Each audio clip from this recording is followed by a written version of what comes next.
Welcome in जी को अपने college channel.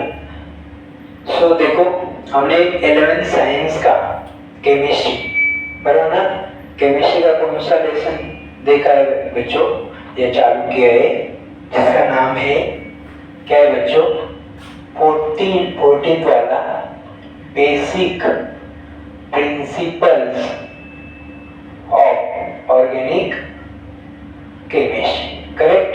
तो ये लेसन लिया है, जिसके हमने already lecture 1, lecture 2, lecture 3, lecture 4 ये ऑलरेडी मैंने डाले चैनल पे। तो इस तरह हम लेक्चर 5th में जो अपना करंट लेक्चर चल रहा है, इसमें जो रिमेनिंग पार्ट है वो कंप्लीट करने की कोशिश करने वाला हूँ, क्योंकि लेसन बहुत लेंथी है, बहुत बड़ा है, और पर लेकिन इम्पोर्टेंट भी उतना है जो 12th के लिए आपको फायदेमंद साबित होगा, और 11th को तो होगा ही होगा।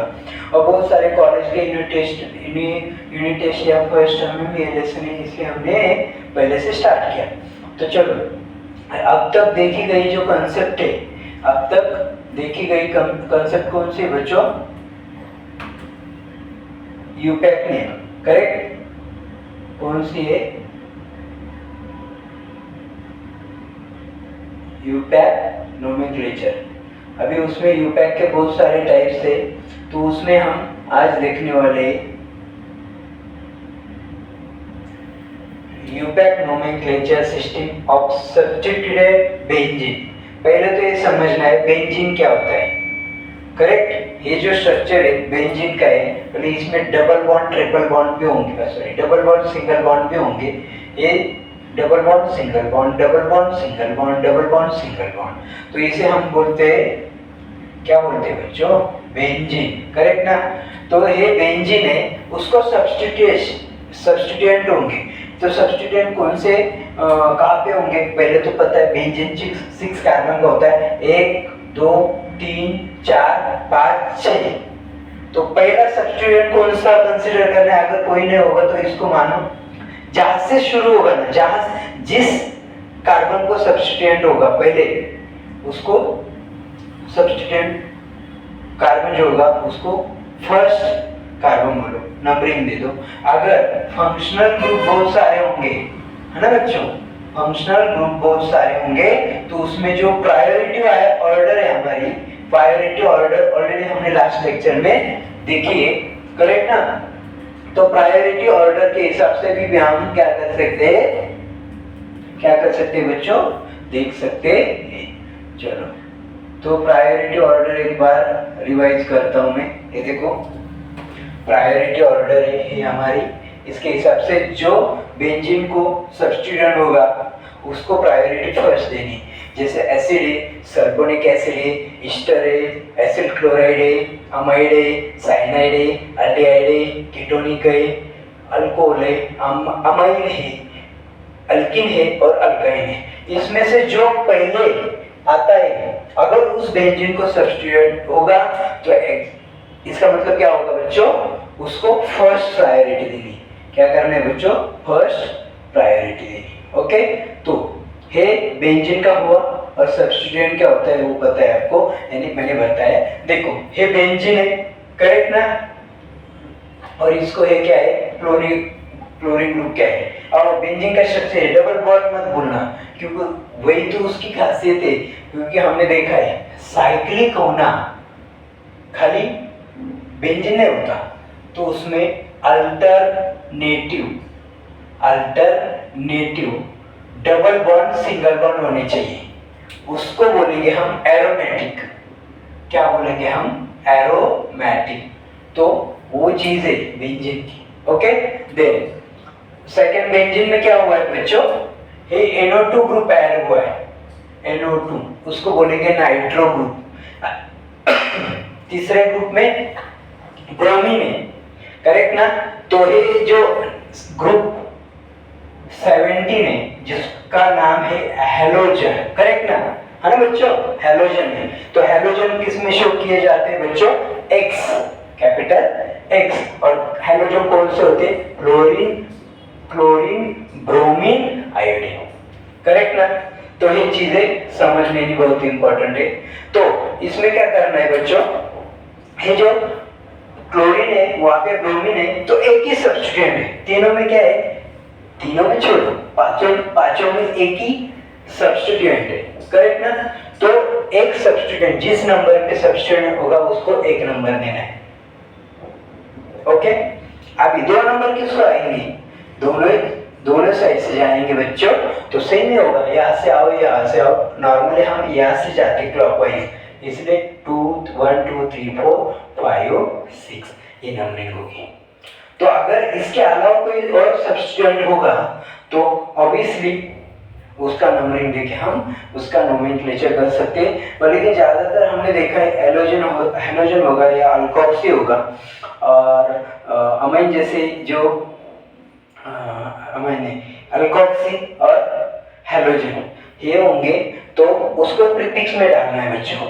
तो इसलिए क्लोरोबेंजीन, हाँ, नाइट्रो, हेलोजन और अल्कोक्सी एक ग्रुप होंगे तो उसको प्रीफिक्स में डालना है, यानी ये बेंजीन की तो रिंग होगी बच्चों, पर लेकिन वो प्रीफिक्स में डालो। क्लोरो है तो क्लोरीन है तो chlorobenzene, nitrobenzene, bromobenzene, iodobenzene, tertiary butyl benzene. अभी यहाँ पे देखो 4 कार्बन है ना, तो 4 कार्बन का ब्यूटेन होता है, पर लेकिन वो ब्यूटेन जो ग्रुप है वो रिंग को अटैच है, इसलिए ब्यूटिल होगा। और टर्शियरी क्यों बोला है हमने, टर्शियरी यानी जो एक कार्बन को अगर 3 कार्बन डिफरेंट कार्बन अटैच होंगे, है ना बच्चों, 3 कार्बन अटैच होंगी तो टर्शियरी, एक कार्बन अटैच होता है तो प्राइमरी, 2 होती है तो सेकेंडरी, और 3 होती है तो टर्शियरी। ये तो आपको मैंने पढ़ा है, ओके बच्चों। तो देखो, सब monosubstituent benzene have trivial names. Trivial इसको क्या बोलते हैं बच्चों, इसको कॉमन नेम बोलते हैं। क्या है, ट्राइवियल नेम यानी कॉमन नेम। जैसे ये जो टर्शियरी ब्यूटिल बेंजीन है बच्चों, इसको क्या बोलेंगे, क्यूमीन। क्या बोलते हैं बच्चों, क्यूमीन, है ना। तो यहाँ पे टोलिन है, टोलिन यानी मराठी में शब्द है, तुला एक टोलिन ना, तुला सब टोलिन ना, तो शब्द है, तो उससे भी आप समझ लो। और टोलिन के कुछ एग्जाम्पल आए, क्यूमिन के भी रिएक्शन आए, एग्जाम्पल आए, इसलिए ये दोनों चीज़ें आसानी से माइंड में फिक्स करने के लिए आप कौन सा भी स्ट्रैटेजी यूज कर सकते हो, लेकिन फिट करो बच्चों। तो देखा जाए तो इसमें देखो बच्चों, ये जो स्ट्रक्चर है इसमें ये चीज है हमें सीखनी है, तो कौन सी चीज है, ये कुछ देखो, ये मैंने जो दिए ना, ये कंपाउंड आप दिमाग में फिट कर लो, उसके स्ट्रक्चर और उसके नाम। तो बेंजीन रिंग में CH3 होगा तो उसका कॉमन नेम है टोलिन, लेकिन कॉमन नेम नहीं पढ़ रहे, हम सीख रहे, हम इफेक्ट नेम सीख रहे।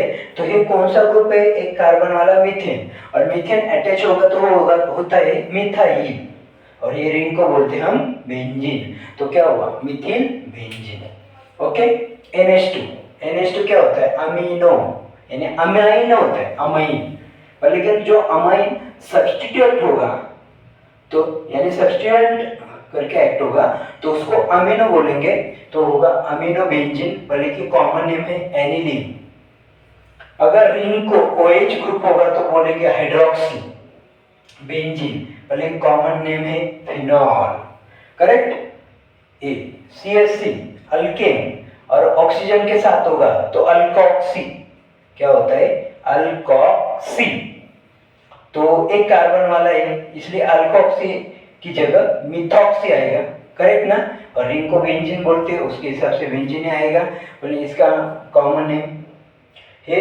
देखो ये अल्डिहाइड ग्रुप है और ये रिंग है, तो अल्डिहाइड ग्रुप होगा तो अल्डिहाइड को सफिक्स में डालो, बेंजीन को प्रीफिक्स में डालो, तो इसका मतलब बेंजीन का बेंजल होता है।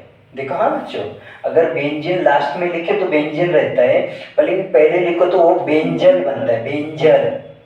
तो बेंजल अल्डिहाइड, देखो बेंजल अल ना, देखना, देखो बच्चों, बेंज अल, बेंज ऑइक एसिड को हम क्या बोलते हैं सफिक्स में, ऑइक, बेंजोइक एसिड, करेक्ट ना।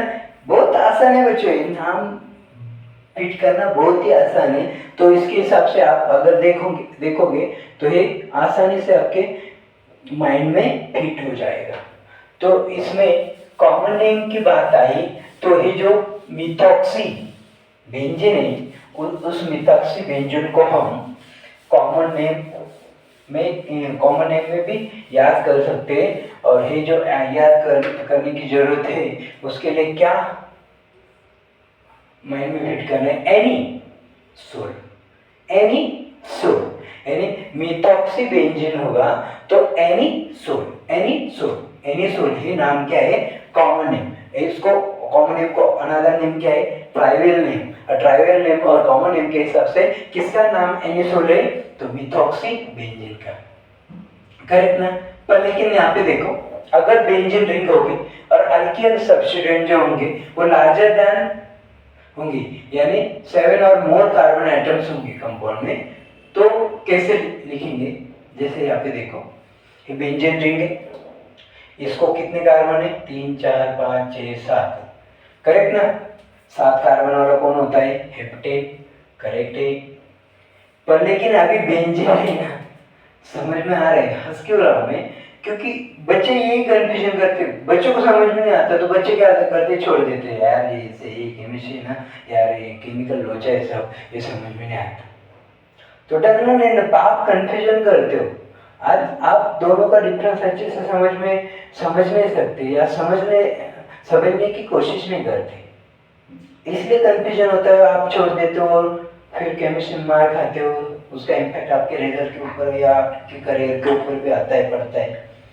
तो यहाँ पे सीधा सीधा बोला है, अगर 7 मेंबर से ज्यादा अल्केन कंपाउंड होंगे और उस कंपाउंड को बेंजीन अटैच होगा तो उस बेंजीन का नाम बेंजीन नहीं रखना, उसका नाम करना है फिनिल, है ना, आसानी की नहीं। 7 कार्बन और उससे ज्यादा कार्बन वाला कंपाउंड होगा तो बेंजीन उसको अटैच होगा, तो उसको बेंजीन मत बोलो, उसको फिनिल बोलो। फिर अपना नंबरिंग देना है, select the longest chain, give the numbering to them, बराबर ना। या ये जो चीजें, ये चीजें तो होती रहती होगी, पर लेकिन उसमें समझना क्या है कि सेकेंड कार्बन को हमारी बेंजीन रिंग अटैच है और बेंजीन रिंग को हमें क्या करना है, सब्स्टिट्यूएंट मानना है, क्योंकि ये 6 कार्बन है, करेक्ट ना। सब्स्टिट्यूएंट क्यों मानना है वो सोचो, ये कितने कार्बन है, 6 और ये कितने 7, तो इससे ज्यादा है ना, इसलिए वो पेरेंट कंपाउंड हुआ, ये सब्स्टिट्यूएंट होगा। तो आप बोलेंगे ये तो 8 भी हो सकते, 1 2 3 4 5 6 7 8, लेकिन बच्चों ये रिंग खुद के अलग पहचान है और इसको इसमें मिक्स नहीं कर सकते, ये अल्केन कंपाउंड है, ये रिंग कंपाउंड है, दोनों में फर्क है, दोनों को मिक्स नहीं कर सकते। ये पेरेंट कंपाउंड होगा, बोले कि ये इससे अलग है, तो इसको सेपरेट लेना है, उसको सेपरेट लेना है, उसके हिसाब से वो 7 कार्बन वाला हेप्टेन होगा। तो ये जो बेंजीन रिंग होगी वो सब्स्टिट्यूएंट एक्ट होगी, और सब्स्टिट्यूएंट जब बेंजीन होती है तो सब्स्टिट्यूएंट का नाम होता है बेंजीन रिंग का फिनिल। क्या होता है बच्चों, फिनिल। यहाँ पे देखो 1 2 3 4 5 6 है ना, तो बेंजीन ही रखेंगे, करेक्ट ना। तो 6 कार्बन वाला कौन होता है, हेक्सेन। हेक्सेन अगर अटैच होगा किसी को तो होगा हेक्सिल, और हेक्सिल बेंजीन, क्या होगा बच्चों, हेक्सिल बेंजीन। है कि नहीं आसान, बहुत सारी चीजें जो आपको माइंड में कंफ्यूजन नहीं करती और आसानी से आपको समझ में या इसमें रहता है। तो उसके हिसाब से आगे देखो, अगर बेंजीन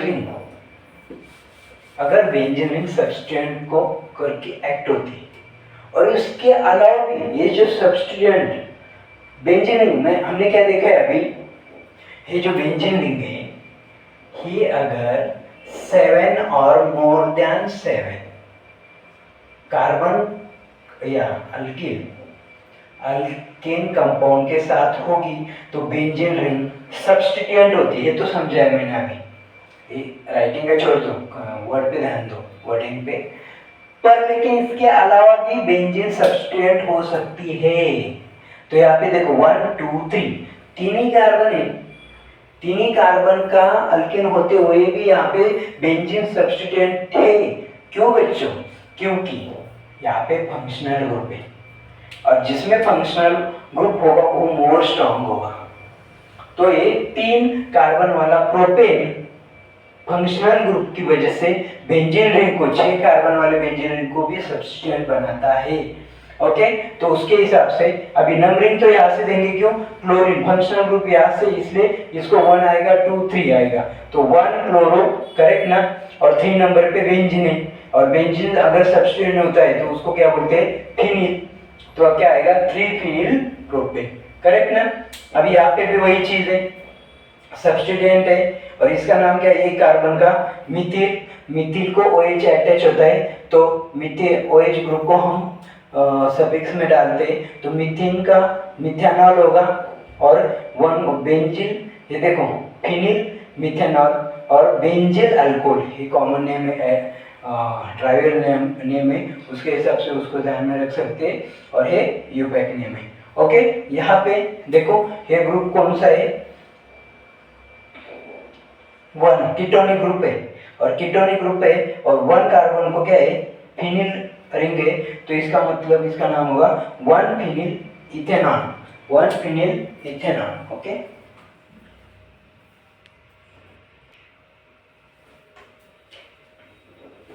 तो ये चीज हमने पढ़ी मोनो सब्स्टिट्यूएंट के लिए, पढ़ा ना? सब्स्टिट्यूएंट कौन से? मोनो। अगर बेंजीन को एक ही सब्स्टिट्यूएंट होगा तो अभी हम पढ़ने वाले, अगर बेंजीन को, ये बेंजीन रिंग को अगर 2 सब्स्टिट्यूएंट होंगे तो क्या होगा? कुछ नहीं होगा, टेंशन नहीं लेना, आसानी से समझना है कि क्या होगा अगर 2 होंगे। तो देखो यहाँ पे क्या है?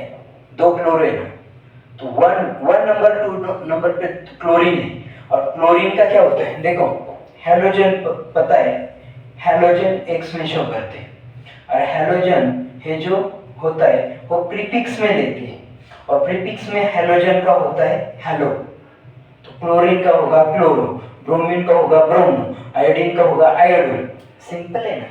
तो 1 2 नंबर पे क्लोरो है तो इसलिए आएगा वो 1 2 डाइक्लोरोबेंजीन, करेक्ट? ओके, और ट्राइवल नेम ऑर्थो, देखो कॉमन नेम में क्या होता है? सेकेंड नंबर ऑर्थो होती है, ये मेटा होती है, ये प्यारा होती है, ऑर्थो मेटा प्यारा।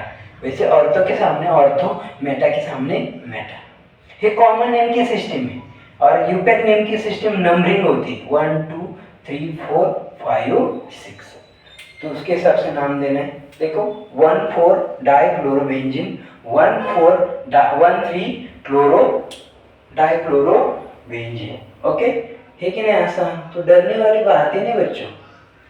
फिर यहाँ पे देखो डिफरेंट हैलोजन होगा तो क्या करेंगे? अरे कुछ डरने का नहीं, डिफरेंट हैलोजन हुआ तो क्या हुआ? ये सिस्टम क्या है? पहला फ्लोरीन है, बाद में क्लोरीन है, सॉरी फ्लोरीन है, क्लोरीन है, ब्रोमीन है, आयोडीन है। ये चारों में से अगर अलग 2 होंगे तो पहले इस हिसाब से लेना है, पहला फ्लोरीन होगा तो फ्लोरीन लो, क्लोरीन होगा तो क्लोरीन, प्रायोरिटी किसे देना है? ऊपर वाले सब्स्टिट्यूएंट को या हेलोजन को। यहाँ पे ब्रोमीन है और यहाँ पे आयोडीन है, तो ऊपर कौन है? ब्रोमीन, तो नंबरिंग किसको आएगी? First bromine. अभी यहाँ से जाओ वहां से जाओ, सेम ही होता है। अगर यहाँ से गए तो ये आयोडीन फोर्थ को है, तो क्या हुआ? 1 ब्रोमो 4 आयोडो। अभी यहाँ पे 1 नंबर इसको दिए तो इसको लास्ट में क्यों नहीं डाला? ये इसको पहले क्यों डाला? देखो अल्फाबेटिकली ब्रोमो पहले आता है, आयोडीन बाद में आता है, उसमें भी आयोडीन अल्फाबेटिकली ऑर्डर पकड़नी है। यहाँ पे अगर देखो एक Cl है और एक नाइट्रो है। अभी कंफ्यूजन किसको करना है? कंफ्यूजन कैसे होता है?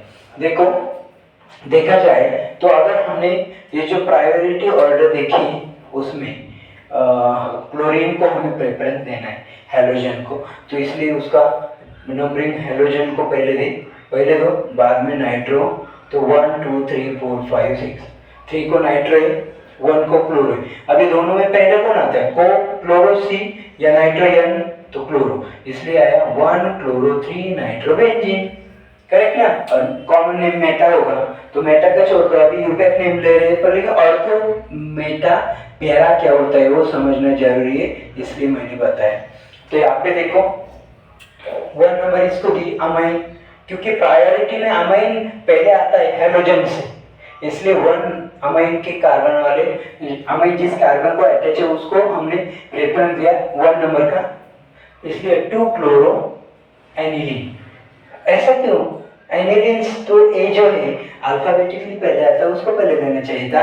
पर लेकिन एक चीज याद करो, अगर अमाइन होगा तो उसको प्रीफिक्स में नहीं डालना, सफिक्स में डालना है, करेक्ट, सफिक्स में। और बेंजीन रिंग को NH2 होता है तो उसका नाम बनता है एनिलीन। क्या बनता है बच्चों? एनिलीन। ओके, यहाँ पे भी देखो ये ग्रुप होता है, उसको बोलते हैं टोलिन, करेक्ट। ये चीज पहले हो चुकी, रिंग को OH होता है तो उसको बोलते हैं फिनॉल, करेक्ट ना, फिनॉल। ये डाई सब्सटीट्यूएंट का होगा, हो चुका है डाई सब्सटीट्यूएंट बेंजीन। अभी देखना है ट्राई सब्सटीट्यूएंट बेंजीन। अगर बेंजीन रिंग को 3 सब्सटीट्यूएंट होंगे तो क्या 3 हो, 4 हो, 5 हो, हमें क्या 6 को, बेंजीन में 6 कार्बन है ना, तो 6 को सब्सटीट्यूएंट होने दो, कुछ फर्क नहीं पड़ेगा। हमें कंसेप्ट पता है, हमें उसका अभी बेसिक पकड़ लिया है हमने, तो बेसिक पकड़ने के बाद आपको डरने की बात नहीं।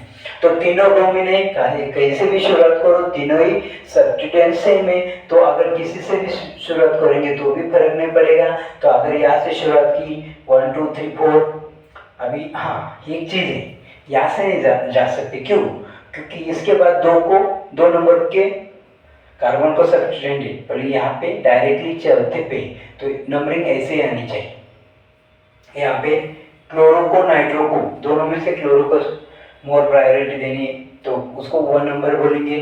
और यहाँ पे यहाँ से आएंगे तो इसके नजदीक ये वाली ब्रांच, ओके। तो 1 क्लोरो 2 4 डाई नाइट्रोबेंजीन, 4 ब्रोमो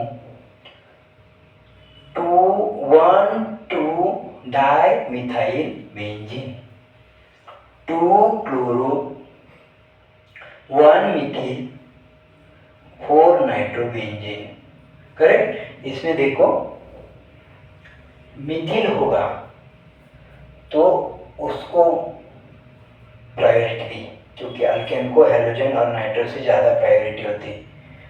यहाँ पे OH को प्रायोरिटी होगी, तो बेंजीन को OH होता है तो उसको फिनॉल बोलते हैं, तो उसको 1 नंबर आएगा, 2 number 3 number 4 number 5 number 6 number. तो 2 को क्लोरो है, 4 को नाइट्रो है। अभी क्लोरो में C पहले आता है नाइट्रो से, इसलिए पहले 2 क्लोरो लिखा, बाद में 4 नाइट्रो लिखा, और बाकी जो बेंजीन को OH होता है उसको हम क्या लिखेंगे बच्चों? फिनॉल। ओके, बहुत आसान, एक बार समझ में आए ना तो कितना भी समझो, कितने भी एग्जाम्पल आए तो कुछ फर्क नहीं पड़ेगा। यहाँ पे सेम है, NH2 ग्रुप जब बेंजीन रिंग को होता है तो उसको एनिलीन बोलते। अभी इसमें क्या हुआ, या इसको 1 नंबर दो, इसको 2 दो, इसको 2, सेम ही होगा। अगर 2 3 4 5 6, तो 2 को और 6 को ब्रोमो है, 4 को भी ब्रोमो है, तो क्या लिखेंगे 2 4 6, कितने ब्रोमीन है? 3, ट्राई ब्रोमो एनिलीन। यहाँ पे भी 2 क्लोरो 4 अल्कोक्सी, यानी अल्कोक्सी यानी क्या है देखो, अभी हमने पढ़ा क्या है, ये जो बेंजीन रिंग होगी और उसको OCH से होगा तो उसको बोलेंगे एनिसोल, करेक्ट ना, क्या बोलेंगे? एनिसोल। तो एनिसोल अगर बोलेंगे तो बाकी 2 होंगे वो सब्स्टिट्यूएंट होंगे। तो अल्कोक्सी, यहाँ पे देखो पहले कौन है? ऑक्सीजन, यहाँ पे कौन है? पहले कार्बन, और कार्बन और ऑक्सीजन में ज़्यादा प्रायोरिटी किसको होती है? ऑक्सीजन को, इसलिए उसको 1 नंबर दिया। किसको? है अल्कोक्सी, मिथॉक्सी ग्रुप है, उसको 1 नंबर दे दिया। समझ में आ रहा है? ओके, अच्छे से समझ में आ रहा होगा शायद, करेक्ट। नेक्स्ट कंसेप्ट है आइसोमेरिज्म। क्या है बच्चों? आइसोमेरिज्म। आइसो यानी क्या? पहले ये चीज समझ लो, आइसो यानी सेम, और मेरिज्म यानी क्या? मेरिज्म यानी स्ट्रक्चर, करेक्ट। जिनका सेम स्ट्रक्चर बच्चों उसको आइसोमेरिज्म बोलते हैं। यहाँ पे देखो, the phenomena existence of two more compounds, compound एक से ज्यादा तैयार होते हैं उसको बोलते हैं आइसोमेरिज्म। कंपाउंड इन स्ट्रक्चर, क्यों? क्योंकि मॉलिक्यूलर फॉर्मूला सेम होगा, मॉलिक्यूलर फॉर्मूला सेम होगा, लेकिन स्ट्रक्चर डिफरेंट होंगे। अगर कंफ्यूजन हो रहा है तो एक आइसोमेरिज्म समझ में आया। अभी इसमें कैसे, एक एग्जांपल लेते हैं हम ब्यूटेन का, C4H8। तो किधर भी जाओ ब्यूटेन का फॉर्मूला C कार्बन 4, जिसमें उसको हम ब्यूटेन ही बोलेंगे बच्चों, कुछ भी हो जाए, और हाइड्रोजन उसका 10 रहेगा। कितना? ब्यूटेन का होगा, अभी है ब्यूटेन का होगा, क्योंकि 4 से डबल 8, 8 में 2 मिलाना है अल्केन में, इसलिए अभी इसको हम ऐसे लिख सकते हैं, करेक्ट, और इसको हम ऐसे भी लिख सकते हैं। दोनों भी सेम है ना, दोनों ही 4 कार्बन के ब्यूटेन ही है, भले स्ट्रक्चर अलग है, और स्ट्रक्चर अलग है इसका मतलब ये हुए आइसोमेरिज्म। क्या है बच्चों? आइसोमेरिज्म। ओके, और ये आइसोमेरिज्म के स्पेशली 2 टाइप्स है, एक होगा स्ट्रक्चरल आइसोमेरिज्म, दूसरा होगा stereo isomerism. Okay, structural and stereo. तो स्ट्रक्चरल आइसोमेरिज्म में फर्क क्या है और स्टेरियो आइसोमेरिज्म में फर्क क्या है? देखो बच्चों, स्ट्रक्चरल यानी इसमें दिया है when 2 or more compounds have the same molecular formula but different structure। देखा बच्चों, मॉलिक्यूलर फॉर्मूला सेम लेकिन स्ट्रक्चर डिफरेंट है, उसको बोलेंगे हम स्ट्रक्चरल आइसोमेरिज्म। क्या बोलेंगे? Structural isomerism. और ज्यादा डिटेल में जाओ तो देखो, when 2 or more compounds have same molecular formula but different structure, they are said to be structural isomers of each other, and this phenomenon is structural isomerism। Okay, तो इस तरह हम स्ट्रक्चरल आइसोमेरिज्म की definition से सीख सकते हैं। तो स्टेरियो आइसोमेरिज्म क्या होगा बच्चों? तो स्टेरियो आइसोमेरिज्म में क्या होता है? मॉलिक्यूलर फॉर्मूला सेम होगा, स्ट्रक्चरल चाहे वो स्टेरियो, मॉलिक्यूलर फॉर्मूला दोनों में सेम होगा, पर लेकिन स्टेरियो में क्या होता है? स्पेशल अरेंजमेंट ऑफ ग्रुप्स और atoms, different special arrangement of groups, यानी जो एटम होता है ना, एटम की पोजीशन चेंज होती है, या एटम और ग्रुप जो होते हैं, एटम और ग्रुप, वो उसके अरेंजमेंट बदलते हैं, उसको बोलते हैं स्टेरियो आइसोमेरिज्म। एग्जांपल में अच्छे से समझेगा। चलो स्टार्ट करते हैं स्ट्रक्चरल आइसोमेरिज्म। ये जो स्ट्रक्चरल आइसोमेरिज्म के टाइप्स देखो, chain, position, functional, meta and tauto. कितने प्रकार हुए? कितने टाइप्स है बच्चों? 1, 2, 3, 4 एंड 5। अभी तो आपके सामने 5 है, 6 भी हो सकते हैं, 6 भी होते हैं। चलो जो दिया है उसके हिसाब से देखना है हमें। चेन आइसोमेरिज्म, देखो पहले तो ये चीज समझ लो, आपको तो ये पता है क्या? आइसोमेरिज्म, स्ट्रक्चरल आइसोमेरिज्म में तो ये समझ में आया कि स्ट्रक्चर डिफरेंट होगा, बाकी मॉलिक्यूलर फॉर्मूला सेम होगा। तो चेन आइसोमेरिज्म में क्या होगा? देखो एग्जांपल के हिसाब से चेन में क्या है? देखो same molecular formula but different parent chain और डिफरेंट कार्बन स्केलेटन। कार्बन का जो स्केलेटन है तो वो डिफरेंट होगा। यहाँ पे देखो चारों कार्बन एक साथ में जोड़े, यहाँ पे क्या है? जैसे मैंने यहाँ पे शो किया ना, वैसे ही एक ही कार्बन को दूसरा कार्बन आइस ब्रांच में जोड़ा हुआ है, तो इसको बोलेंगे हम क्या? Chain isomerism. क्या बोलेंगे? Chain isomerism. ओके, अभी देखो आइसोमेरिज्म में हमने डिटेल में देखेंगे तो आइसोमेरिज्म बहुत इंपॉर्टेंट है 12th के लिए आपको, अभी तो है पर 12th के लिए बहुत इंपॉर्टेंट है। स्ट्रक्चरल का समझ में आया, स्टेरियो का समझ में आया। 2 or more compounds with same structural formula but different special arrangement of groups। उसके भी 2 टाइप्स है, एक होता है ज्योमेट्रिकल, एक होता है ऑप्टिकल। चलो स्ट्रक्चर का चेन देखा है, पोजीशन, फंक्शनल, मेटा और टोटा देखने वाले। तो चेन में समझ में आया कार्बन स्केलेटन अलग होता है। पोजीशन में क्या होता है? ये जो फंक्शनल ग्रुप होता है ना, जो कंपाउंड में, उसकी पोजीशन अगर चेंज करे ना तो नाम चेंज होता है। स्ट्रक्चर चेंज होता है, उसको बोलते हैं पोजीशन आइसोमेरिज्म। फंक्शनल ग्रुप में क्या होता है, फंक्शनल ग्रुप अगर चेंज हो, जैसे NO2 देखो, NO2 उसको ONO में लिखिए, दोनों सेम है, NO2 ONO, तो फंक्शनल ग्रुप चेंज होगा, यानी स्ट्रक्चर ये एटम है सेम है पर लेकिन नाम अलग है, करेक्ट। तो वो देखेंगे एग्जांपल में, पर लेकिन खाली जस्ट आइडिया दिया हूँ आपको। बाद में मेटा में क्या होगा, जो कार्बन एटम का होगा वो अनइक्वल डिस्ट्रीब्यूशन होगा, तो फंक्शनल ग्रुप जो होगा वो either side of the functional group में होगा या दूसरे साइड में होगा, एग्जाम्पल के हिसाब से आपको अच्छे से समझ में आए। और टोटो में क्या होगा, ये मेटा में, और टोटो में क्या होता है, rapidly inter converting structure isomerism, rapidly नहीं, लगातार अपनी पोजीशन बदलता है। देखो अगर आपने बेंजीन देखी ना ऐसे होगी, पर ना अभी देखिए सपोज आप माइक्रोस्कोप में या किधर भी जो भी हमारा जो एनालिटिकल जो इंस्ट्रूमेंट होगा उसमें कार्बन का स्टडी कार्बन कंपाउंड का स्ट्रक्चर का स्टडी करते, तब हम अगर बेंजीन रिंग का स्ट्रक्चर उसमें देखते तो तुरंत ऐसे हो जाएगी, यहाँ पे ना लगातार चेंज होती है, यानी बॉन्ड लगातार अपनी पोजीशन चेंज करती है, ये यहाँ पे रोको वहाँ पे रोको, कुछ फर्क नहीं पड़ता। तो वैसे यहाँ पे क्या होता है, रैपिडली इनकन्वर्टिंग जब एटम का होता है तो उसको बोलते हैं टॉटोमेरिज्म।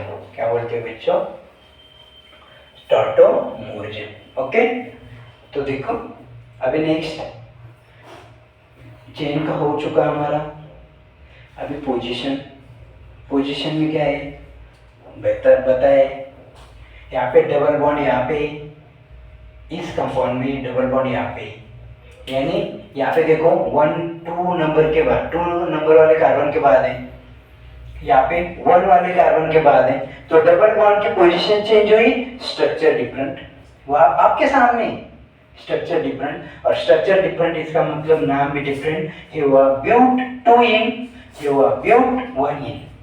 देखो है कि नहीं, आसान है समझने के लिए, आसान है, कार्बन स्केलेटन डिफरेंट है, करेक्ट। थर्ड फंक्शनल ग्रुप, तो देखो डाइमिथिल ईथर में क्या हुआ, CH3, देखो CH3O CH3, करेक्ट है, क्या बोलते हैं इसको, डाइमिथिल ईथर।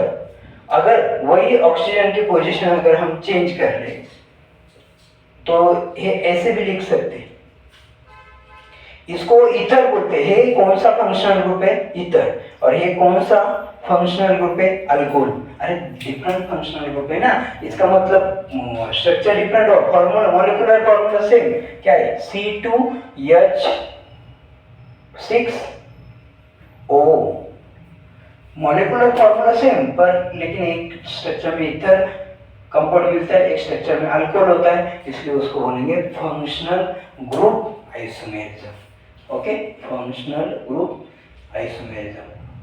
ओके, मेटामेरिज्म में क्या है, पहले बताए, मेटामेरिज्म में क्या होता है, ये जो फंक्शनल ग्रुप होता है सेम होता है पर लेकिन कंपाउंड डिफरेंट होते हैं। क्यों, क्योंकि उसमें अनइक्वल डिस्ट्रीब्यूशन कार्बन एटम का होता है।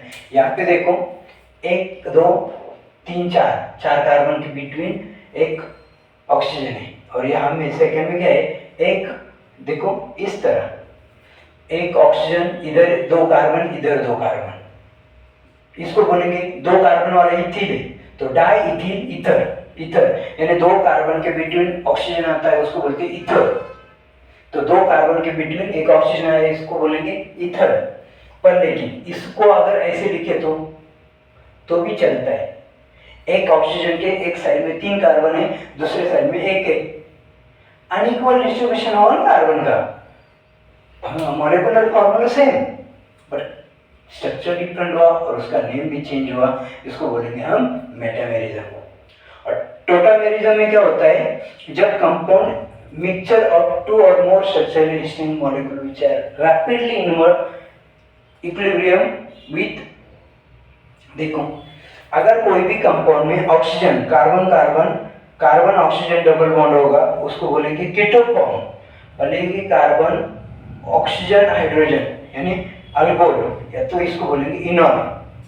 तो क्या होता है इसमें, ये जो हाइड्रोजन है इधर जगह ऑक्सीजन के साथ जोड़ा जाता है, जोड़ा नहीं, हम जोड़ते नहीं, ऑटोमेटिकली होते हैं। फिर ये ऑक्सीजन क्या होगा, ये जो ऑक्सीजन से जोड़ा हुआ है यहाँ से फिर से ये कार्बन को जाएगा। तो अगर जब ये हाइड्रोजन कार्बन को होगा तो उसको बोलेंगे कीटो फॉर्म। अगर वो हाइड्रोजन अगर ऑक्सीजन को जाएगा तो उसको बोलेंगे इनर फॉर्म। तो इसका मतलब हाइड्रोजन अगर अपनी अपनी पोजीशन ऑटोमेटिकली रैपिडली चेंज करता है तो ये इक्विलिब्रियम होता है, क्योंकि इसमें ये दोनों कंपाउंड सेम है। क्यों सेम? सेम नहीं, डिफरेंट है, पर सेम होते हैं, इक्विलिब्रियम स्टेट में होते हैं। क्यों? क्योंकि हाइड्रोजन लगातार अपनी पोजीशन चेंज करता रहता है और उसकी वजह से वो दो स्ट्रक्चर उसके शो किए जाते हैं और उसको बोलते हैं हम, क्या बोलते हैं बच्चों? टॉटोमेरिज्म। ओके, क्या बोलते हैं? टॉटोमेरिज्म। और इसको बोलते हैं कीटो इनॉन टॉटोमेरिज्म। ओके, समझ में आया? अभी theoretically basis of reaction, organic reaction. तो ये जो जिस डिफरेंट कंसेप्ट है, आइसोमेरिज्म से बाहर निकलो। अभी एक जनरल रिएक्शन में कौन सा सब्सटेंस क्या होता है उसका नाम लिखना है हमें। तो पहला तो ये जो मेन होता है उसको बोलते हैं सबस्ट्रेट, जिसके साथ रिएक्शन होती है उसको बोलते हैं रिएजेंट। और ये दोनों रिएक्टेंट है। क्या है बच्चों? दोनों रिएक्टेंट है, पर लेकिन रिएक्टेंट में एक सबस्ट्रेट, दूसरा है रिएजेंट। तो सबस्ट्रेट की डेफिनेशन क्या बोल सकते हैं? The change is brought about by means of another reactant, the reactant that provides carbon to the new bond. Carbon को जो न्यू बॉन्ड आते हैं उसको बोलते हैं सबस्ट्रेट। और जो अदर रिएक्टेंट होता है जो चेंज लाता है, जैसे क्लोरीन ने चेंज लाया, उसको बोलेंगे रिएजेंट। और उसमें मेन प्रोडक्ट क्या है? CH3Cl, जिसको हम क्या बोलते हैं? मिथिल क्लोराइड कॉमन नेम में, और यूपैक नेम में क्लोरोमीथेन। ये हमारा मेन प्रोडक्ट है। और जो HCl बन रहा है उसको बोलेंगे हम बाय प्रोडक्ट। क्या बोलेंगे? By product. यहाँ पे देखो, यहाँ पे बॉन्ड ब्रेक हुआ या फॉर्मिंग हुआ, दोनों में यहाँ से बॉन्ड ब्रेक कैसे हुआ? H के साथ कार्बन का बॉन्ड ब्रेक हुआ और Cl के साथ इधर बॉन्ड ब्रेक होके ये Cl यहाँ पे आया, ये हाइड्रोजन वहाँ पे गया। तो bond breaking and bond making दोनों प्रोसेस एक ही रिएक्शन में होती है। उसके हिसाब से सबस्ट्रेट को रिएजेंट की वजह से प्रोडक्ट में बदलना पड़ता है और उसके वजह से बाय प्रोडक्ट भी हमें दिखाई पड़ता है। ओके, तो इसमें क्या होता है? बॉन्ड क्लीवेज यानी बॉन्ड ब्रेक होना, बॉन्ड फॉर्मेशन, ये चीजें हमें देखने को मिलती है। इसको बोलते हैं हम मैकेनिज्म, रिएक्शन मैकेनिज्म, यानी रिएक्शन कैसे होती। ओके, रिएक्शन कैसे होती ये हमें दिखाई पड़ता है इस टाइप के रिएक्शन में। समझ में आया बच्चों?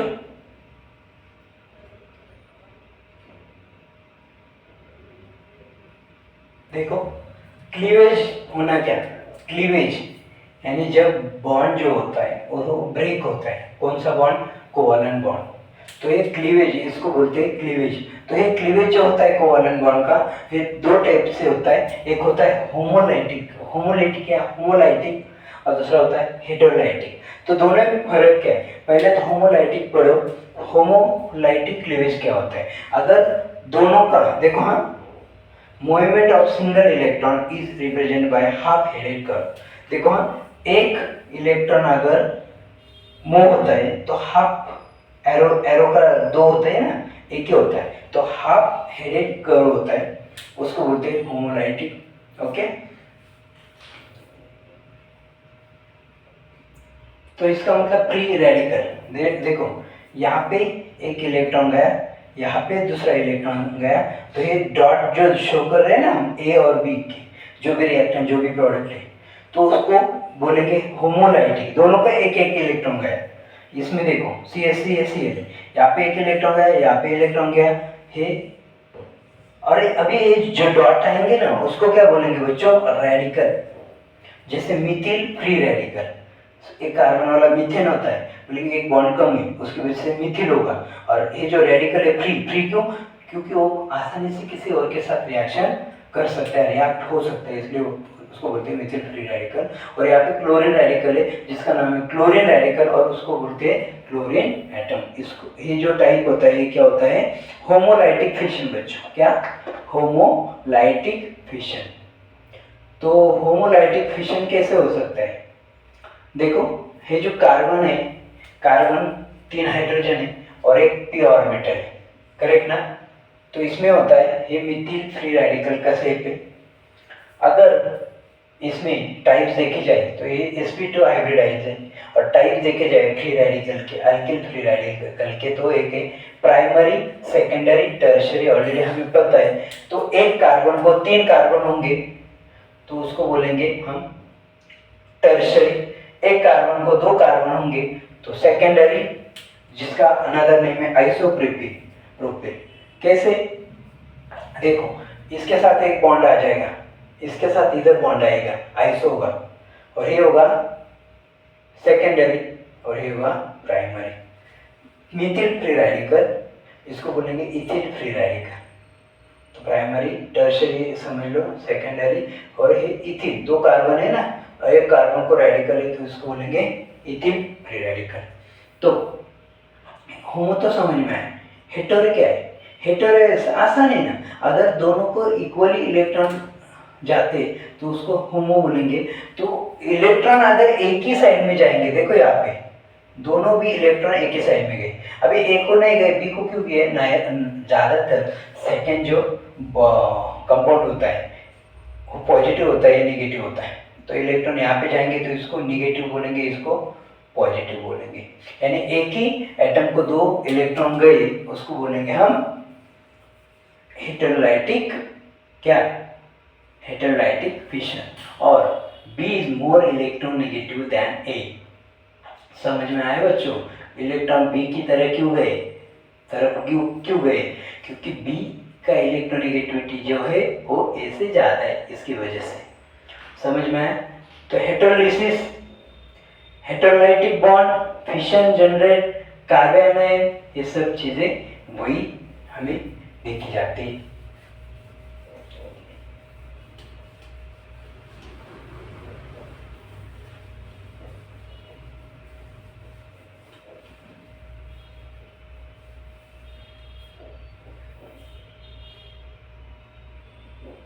देखो एक ही साइड में गए ना, तो हेटेरोलिसिस। तो हेटेरोलिसिस क्यों होता है, पोलर बॉन्ड, पोलर सॉल्वेंट जब होता है ना, तो पोलर सॉल्वेंट में एक के ऊपर होता है पॉजिटिव चार्ज, दूसरे के ऊपर होता है नेगेटिव चार्ज, इसलिए हमें ये जो हेटेरोलिसिस देखी जाती है पोलर सॉल्वेंट में। अगर हमने इस तरह का हेटेरोलाइटिक फिशन होते हुए देखा है तो उसमें हमें कुछ चीज़ें देखने को मिलेगी। एक होगा कार्बोकैटायन। कार्बोकैटायन किसे बोलते हैं, अगर कार्बन एटम को जो इलेक्ट्रॉन होता है वो जो जाता है उसके बाद उसके ऊपर पॉजिटिव चार्ज आया तो उसको बोलते हैं कार्बोकैटायन।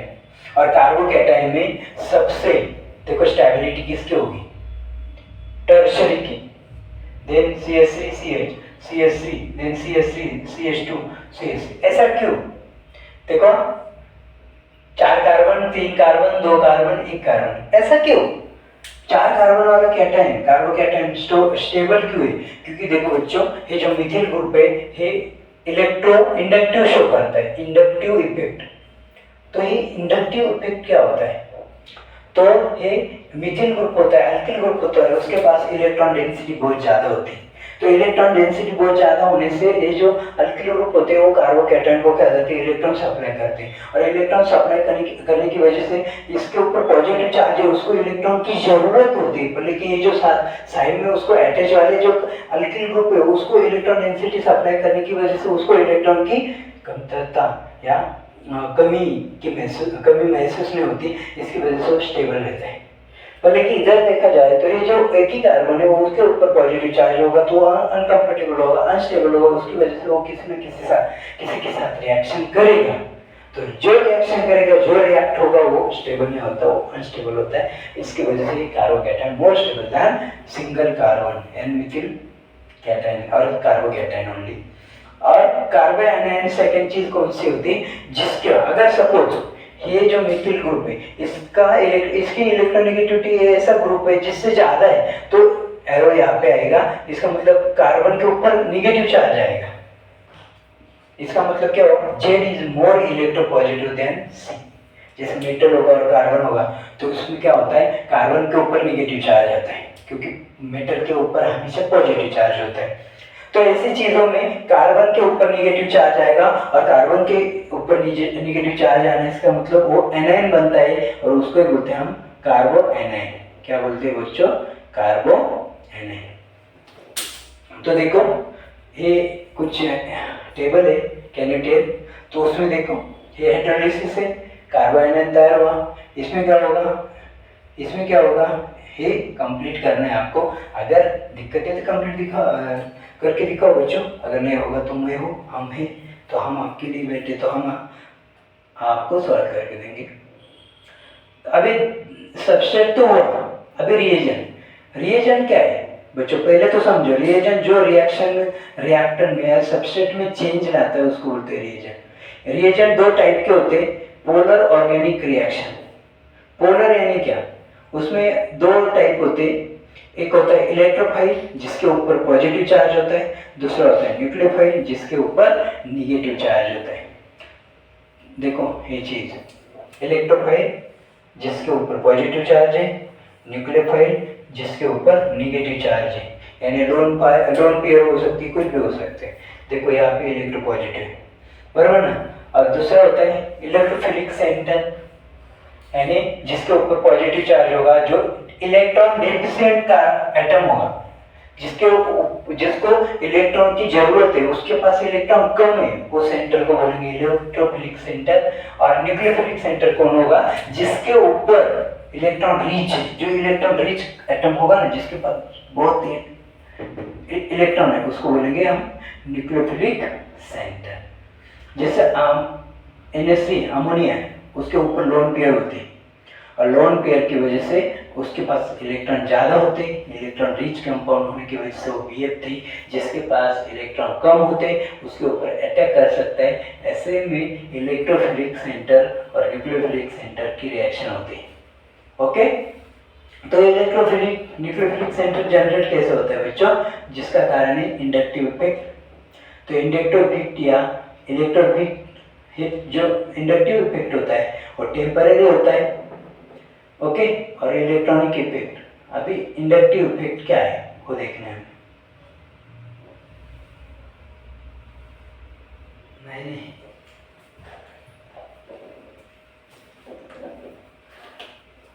तो देखो इंडक्टिव इफेक्ट, ये इंडक्टिव इफेक्ट अभी मैंने बताया आपको। तो ये इंडक्टिव इफेक्ट यानी क्या है, देखो when an organic molecule has polar covalent bond and in structure polarity induces adjacent carbon single bond, this is the inductive effect। यहाँ पे देखो ये क्लोरीन है, ये इलेक्ट्रोनेगेटिव ग्रुप है, यानी इसको है ना इलेक्ट्रॉन की जरूरत है। और ये जो कार्बन जो होता है वो कार्बन क्या करता है, carbon alkyl group, specially alkyl group होते हैं वो इलेक्ट्रॉन रिच ग्रुप होते हैं, इलेक्ट्रॉन ज्यादा होते हैं, तो वो क्या करते हैं, इसको इलेक्ट्रॉन देते हैं। इसने इसको इलेक्ट्रॉन दिया, इसका मतलब इसका इलेक्ट्रॉन डेंसिटी जो होगी वो कम होगी, एंड ये इसको देता है। और जो इलेक्ट्रॉन रिच कंपाउंड होता है, जो इलेक्ट्रॉन डेफिशिएंट का कंपाउंड को अगर इलेक्ट्रॉन देता है तो वो इसका मतलब क्या करते हैं, इंडक्टिव इफेक्ट शो करता है। ओके, उसको क्या बोलेंगे, इंडक्टिव इफेक्ट। ओके, जितने ज्यादा अल्किल ग्रुप होंगे बच्चों उतना स्ट्रॉन्ग इंडक्टिव इफेक्ट शो करेगा।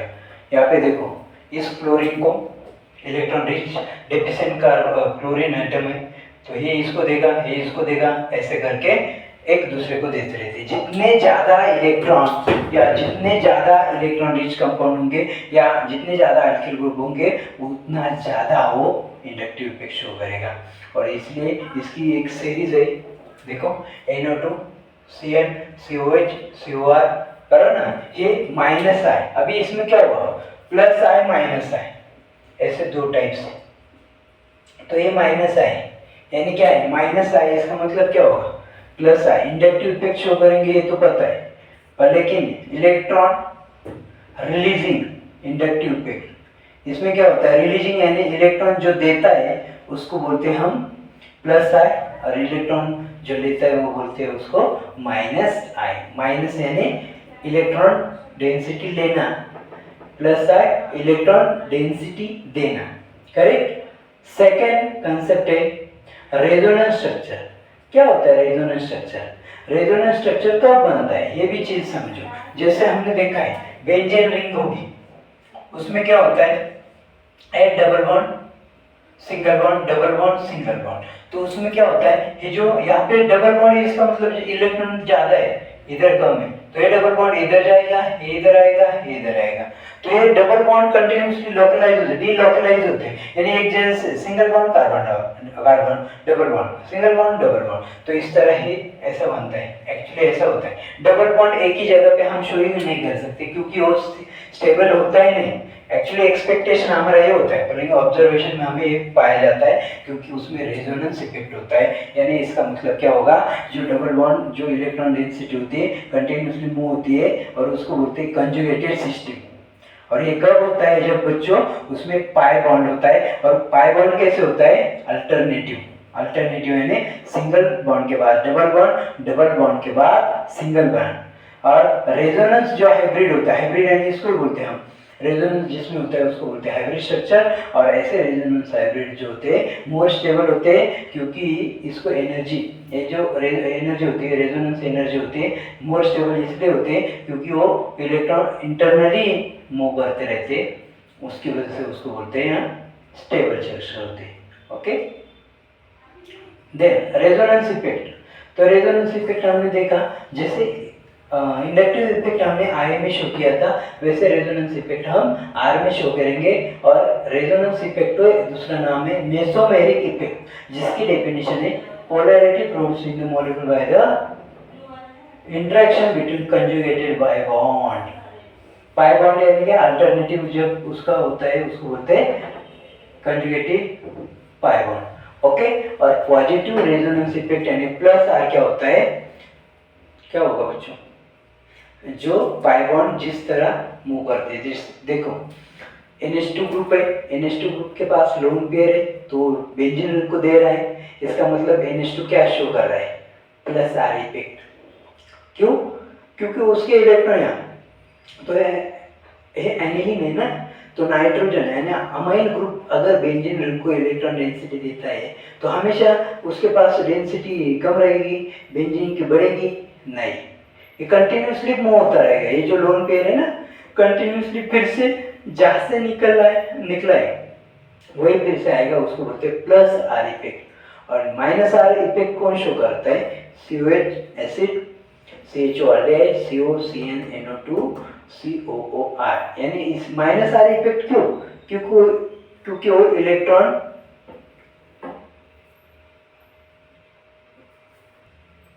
तो देखो ए प्लस आर और माइनस आर इफेक्ट ऐसा हमने देखा है। तो बाद में आता है हाइपर कंजुगेशन। ये हाइपर कंजुगेशन क्या चीज़ है बच्चों, तो परमानेंट इलेक्ट्रॉनिक इफेक्ट है। परमानेंट यानी क्या, जैसे हाइड्रोजन की जगह चेंज हो जाती है तो उससे क्या होता है, इलेक्ट्रॉनिक इफेक्ट शो होता है और उसकी वजह से उसको बोलेंगे हम हाइपर कंजुगेशन।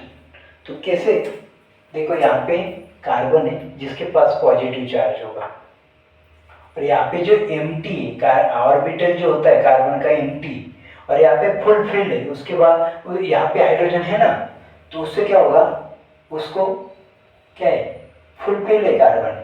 तो ये जो कार्बन और हाइड्रोजन का बॉन्ड है यहाँ पे आता है और यहाँ पे डबल बॉन्ड बनता है। जैसे यहाँ पे देखो ये हाइड्रोजन यहाँ पे आया, डबल बॉन्ड बना, बराबर ना। डबल बॉन्ड की वजह से यहाँ पे जो पॉजिटिव चार्ज होता वो निकल जाएगा और ये पॉजिटिव चार्ज हाइड्रोजन पे आएगा। ओके, ये हाइड्रोजन पे आता है, ये स्टेबल बनता है, पर ये हाइड्रोजन क्या करता है, ये हाइड्रोजन इधर जाता है, फिर यहाँ पे कार्बन, ये हाइड्रोजन प्लस होगा, फिर यहाँ पे ये हाइड्रोजन यहाँ पे जाएगा, इधर हाइड्रोजन प्लस होगा। तो ये हाइड्रोजन क्या करता है, खुद का बॉन्ड ब्रेक करके, यानी खुद का बॉन्ड में ब्रेक करता है। एक्चुअली ये इंटरनल कंसेप्ट चल रही होती है, उससे क्या होता है, जो कार्बोकैटायन होता है, जो कार्बन के ऊपर पॉजिटिव चार्ज होता है, स्टेबल होता रहता है, और ये जो हाइड्रोजन होता है वो ज़्यादा अपना बॉन्ड ब्रेक करके एक रेजोनेंस क्रिएट करता है, उसको बोलते हैं क्या, हाइपर कंजुगेशन। तो जितने ज्यादा हाइड्रोजन उतना हाइपर कंजुगेशन ज्यादा, उतना स्टेबल कार्बोकैटायन। क्यों, जितने ज्यादा हाइड्रोजन होंगे उतना वो हाइड्रोजन देता रहता है, उससे क्या होता है, कंजुगेशन आता है, रेजोनेंस आता है, उसमें वो स्टेबल जो कार्बोकैटायन होता है, जो कार्बन के ऊपर पॉजिटिव चार्ज होता है, वो क्या होता है, बैलेंस होता रहता है, स्टेबल बनता है, और हाइपर कंजुगेशन ज्यादा होता है, रेजोनेंस स्ट्रक्चर ज्यादा होता है। ओके, तो सबसे बड़ी बात है, जितने ज्यादा हाइड्रोजन, हाइपर कंजुगेशन उतना ही ज्यादा होता है। उसमें क्या होता है, हाइपर कंजुगेशन जो होता है वो नो बॉन्ड रेजोनेंस होता है। स्पेशली कौन से हाइड्रोजन इन्वॉल्व होते हैं इस चीज में, अल्फा हाइड्रोजन। अल्फा हाइड्रोजन क्या होता है, ये भी समझ लो, कितने भी हाइड्रोजन, डीकेन में हर एक कार्बन को 3 हाइड्रोजन है, इसका मतलब डीकेन के सब हाइड्रोजन हाइपर कंजुगेशन नहीं शो करेंगे बच्चों। अल्फा हाइड्रोजन, अल्फा कौन सा, जिस कार्बन के ऊपर पॉजिटिव चार्ज है उसके नजदीक वाला कार्बन, चाहे इधर का हो या इधर का हो, जो नजदीक वाला कार्बन होगा उस कार्बन को बोलते हैं अल्फा, उसके बाद वाले बीटा, उसके बाद वाले गामा, उसके बाद वाले डेल्टा। ओके, तो अल्फा हाइड्रोजन जो होते वही हाइपर कंजुगेशन शो करते। ओके बच्चों, तो ये हमारा लेसन था जो 5 लेक्चर में हमने फिनिश किया। बहुत ही बड़ा था, बढ़िया भी था, क्योंकि आपका केमिस्ट्री, ऑर्गेनिक केमिस्ट्री स्ट्रॉन्ग करने में सबसे इम्पोर्टेंट रोल जो प्ले करेगा वो ये होगा, basic principles of organic compound. जो आपके 12th के 4 लेसन, पहले जो ऑर्गेनिक केमिस्ट्री के 4 लेसन है उसको स्ट्रॉन्ग करने में मजबूत करेगा। 11th में भी आपका ऑर्गेनिक केमिस्ट्री का स्कोर बढ़ाएगा, और एंट्रेंस एग्जाम चाहे वो जेईई हो, नीट हो या सीईटी हो, उसमें भी आपको बहुत बड़ी हेल्प करने वाला ये लेसन है। तो 5 लेक्चर है, मतलब 5 लेक्चर अगर ध्यान से आप स्टार्टिंग लेक्चर जो है उससे आसानी अच्छे से समझ लोगे, और जो रही बात उसमें कोई भी डाउट होगा तो अगर कमेंट्स में डालेंगे तो मैं उसमें उसका एक्सप्लेनेशन जरूर दूंगा, कोशिश नहीं करूंगा तो दूंगा ही, पर लेकिन आप डाउट क्लियर करो। अगर ये 5 लेक्चर अच्छे से समझ में आए या अच्छे से basic principle of organic compound समझ में आएगा तो आप केमिस्ट्री के 11th-12th के लिए मास्टर हो जाएंगे। क्यों, किस चीज में, स्कोरिंग की चीज में। ओके, तो इस तरह डीजी कोकनी कॉलेज चैनल आपके लिए सदैव हमेशा खड़ा है, लेकिन आपको भी एक काम करना है, जो ये नए होंगे, नए से देखेंगे तो तुरंत सब्सक्राइब